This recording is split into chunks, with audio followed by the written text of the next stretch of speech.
शहर के बाहरी इलाके में एक छोटा सा गांव था जिसका नाम था रंगीनपुर।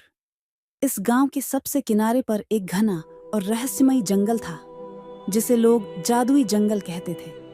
इस जंगल के बारे में बहुत सी कहानियां प्रचलित थीं, जिनमें से एक यह थी कि इस जंगल में जादुई जीव रहते हैं और जो भी वहां जाता है उसे कभी वापस नहीं देखा जाता। लेकिन रंगीनपुर के 4 बच्चे अंश, नेहा, राहुल और तान्या इन कहानियों पर विश्वास नहीं करते थे।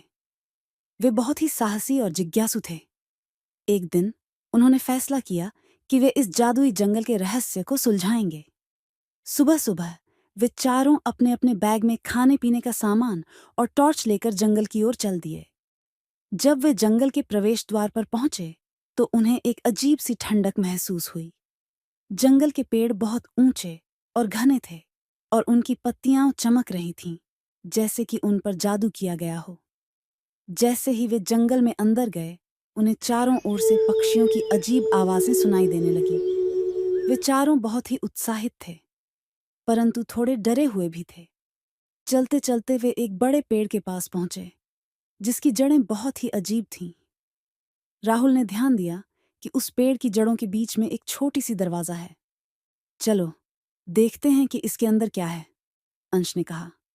वे चारों दरवाजे के पास गए और उसे खोलने की कोशिश करने लगे। जैसे ही दरवाजा खुला, एक चमकदार रोशनी निकली और वे चारों एक अजीब सी दुनिया में पहुंच गए।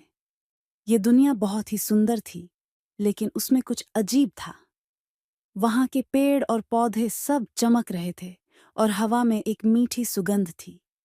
तभी उनके सामने एक छोटा सा जीव आया, जो बिल्कुल एक परियों के जैसा दिखता था। उसने कहा, मैं हूं टीना, इस जादुई जंगल की रक्षक। तुम लोग यहाँ कैसे आए? नेहा ने हिम्मत करके कहा, हम इस जंगल के रहस्य को जानने आए हैं।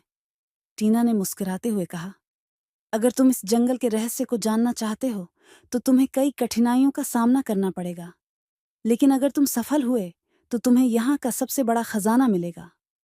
टीना ने उन्हें पहले चुनौती के बारे में बताया। उन्हें एक खास फूल ढूंढना था जो सिर्फ रात में ही खिलता है और उसकी खुशबू से ही रास्ता दिखाई देता है। वे चारों उस फूल की तलाश में निकल पड़े।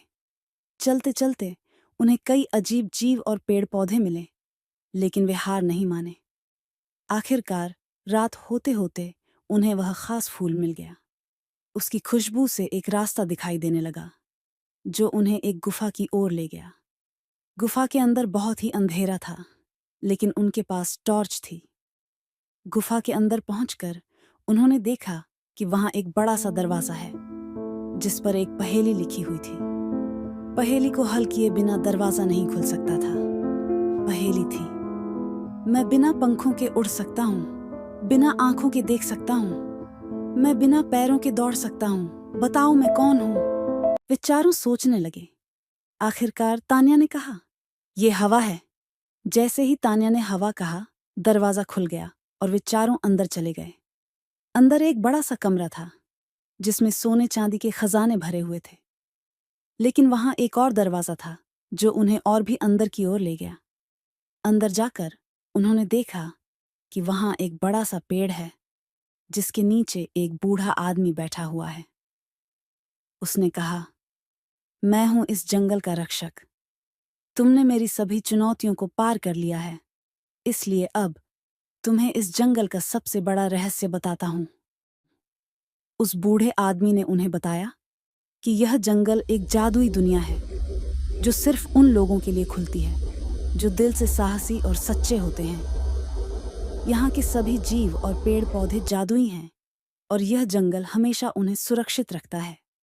अंश, नेहा, राहुल और तान्या ने उस बूढ़े आदमी का धन्यवाद किया और वापस अपने गांव लौट आए। उन्होंने गांव के लोगों को अपनी यात्रा के बारे में बताया, लेकिन कोई भी उनकी बातों पर विश्वास नहीं कर सका। लेकिन उन्होंने जान लिया था कि जादुई जंगल का रहस्य क्या है, और यह उनकी सबसे बड़ी जीत थी।